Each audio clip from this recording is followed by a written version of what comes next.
Hi-ho, friends. Welcome to Let's Build a Shelter Part 3. If you haven't seen Part 1 and 2, I suggest you go back and check those out.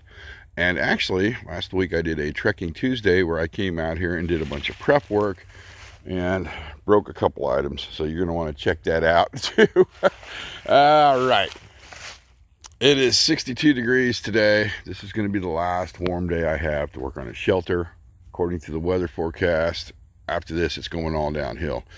2 weeks ago, we had rain for 2 days, and it rained hard. That's why last week when I came out here, everything was wet, soaking. I was sinking in. I decided not a good day to do serious work on a shelter. Just do a bunch of prep work, like grab poles. And what the heck was that? Yes, we're at the tail end of bow season. I think there's a week off and then it goes into rifle, and I don't want to be on this side during rifle season because the hunter's camp is right there. Anyway, we're getting off track. So I did find my materials. I got them all stacked up over here. My goals today, so we're gonna have to dig that out, obviously, because the rain washed a lot of the sand and silt in. Get this back half done, not a problem. Get these holes covered up and get some sand on there. And I gotta say, after all the rain we had, hardly any sand came in on the inside. Oh, I failed to mention this. I was here last week and I was digged a nice little fire trench and below this layer is, oh, that's a snake hole. Shoot.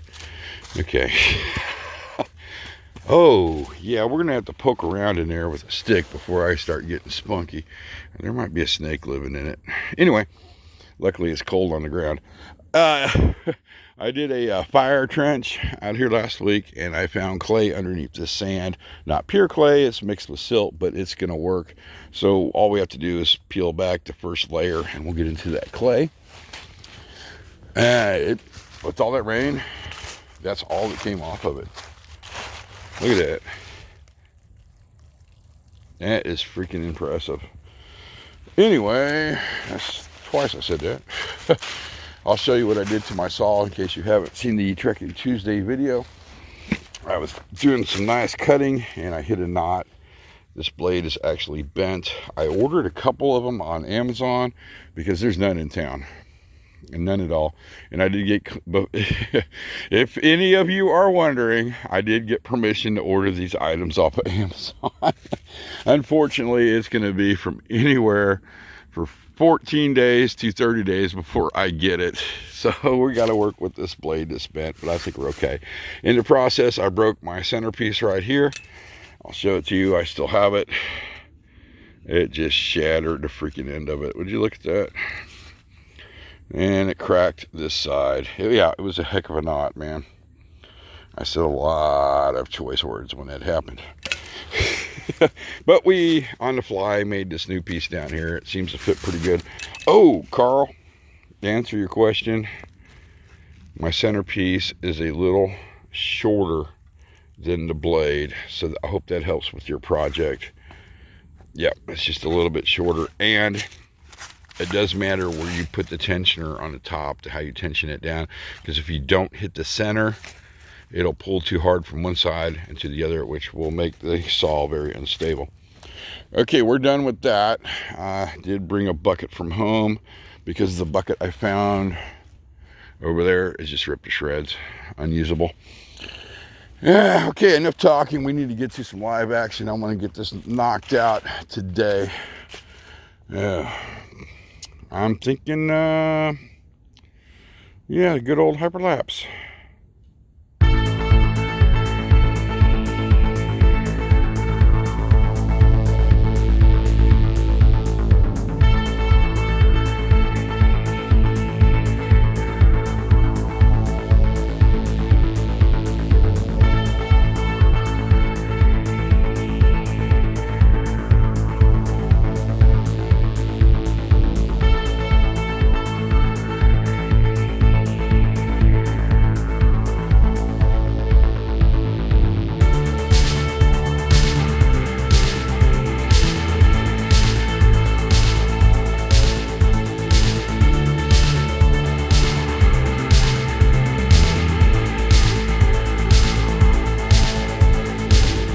let me show you where I'm at so far. I started filling these little gaps in right here with items laying around on the ground, and there's a lot of them, not a problem. I've got the back completed. I'm very happy with it.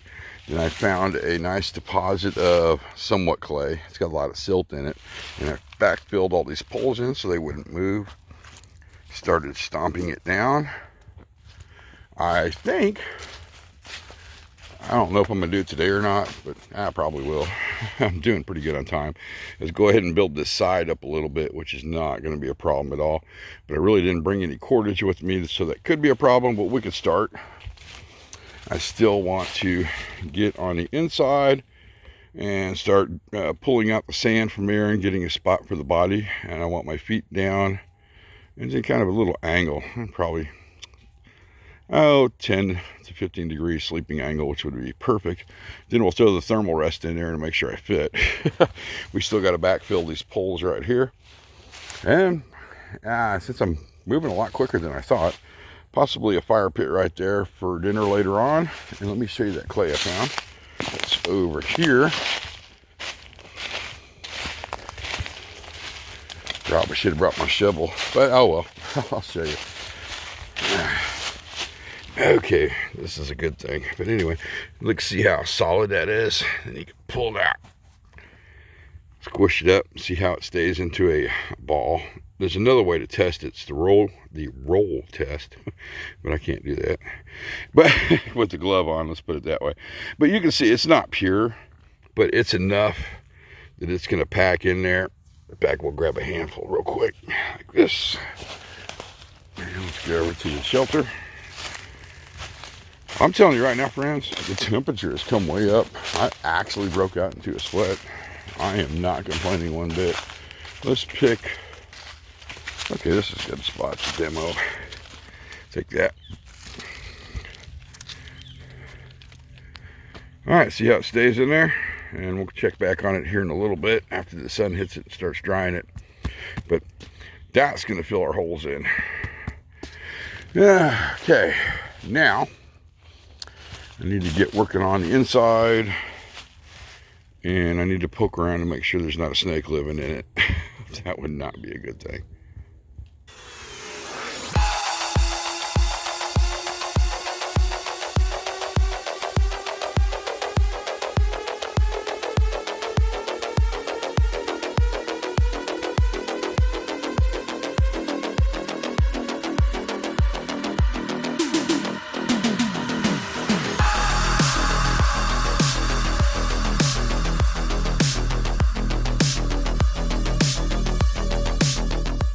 Let me show you what I've got done so far. I dug out pointer mode around here and around there.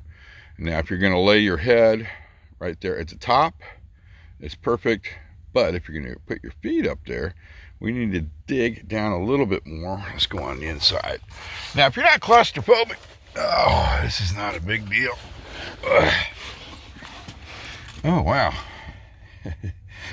Get off that thermal rest, and that sand is freaking cold. Actually, this is not bad. I like it. Not bad. Okay, we need to get moving, or a nap will come in. So we still need to dig that down a little bit there, which is not a big deal. But the thermal rest fits, and I lost that. We need to put that back in my pocket. That's not good. But this is where, okay, so if it's in all the way, let me go outside the shelter and show you. Huh. And there's a bug chasing me. What the heck? Hey, that still works as a good pointer. But that's where it ends up. That's where your head would be. And let's take a look at the shelter. Just don't fall in the fire pit. Yeah, that wouldn't be bad coverage. I'm thinking you're going to want to scoot in a little bit more. Not a big deal. We've got plenty of freaking room for your feet down there. I'll have to dig the rest of that out later. Let's see. Where did I leave you off? Oh, okay. So I got a little overzealous. I got a fire pit built. That's because I'm hungry and I'm going to have dinner here in a minute. Got some firewood. I went ahead and started this section right here. I put this post in because I was noticing a lot of stress on the tree, and I didn't want that to happen, so that's supporting the weight of the tree now, which also doubles as another support when we start lining this up with other pieces of wood, and we're going to build that all the way up and that there, and then we'll spike in the ground a stake there and then tie it off, and it should be able to hold everything in place. Or, you know, I could put the wood in and then do another section right there to hold it in place. That's a good idea. I like that. I think we're going to do that. Then I did this front section here to get more wind blockage because it's coming from the field and kind of wrapping around and going into the shelter. We got our fire pit there. I started covering. Oh, let's check this real quick. It's drying out. Still holding. Yeah, okay, I think that's going to work. I think. I did a little coverage on this side, but for now I put some leaves on it so it doesn't look too obvious that I've been here today. Trying to camouflage it a little bit. As far as this goes, I got an idea. Easy fix. Just buy a cheap tarp and drop on there and be done with it. Maybe a little more bushcrafty is there is a down cottonwood right there. And we'll go look at it here in a minute. Maybe not. We'll see. But we can pull the bark off of it and put it on the back. Basically roof it like it would be shakes. I don't know yet. That's going to be something else. I think as far as building today, I'm going to go ahead and wrap it up.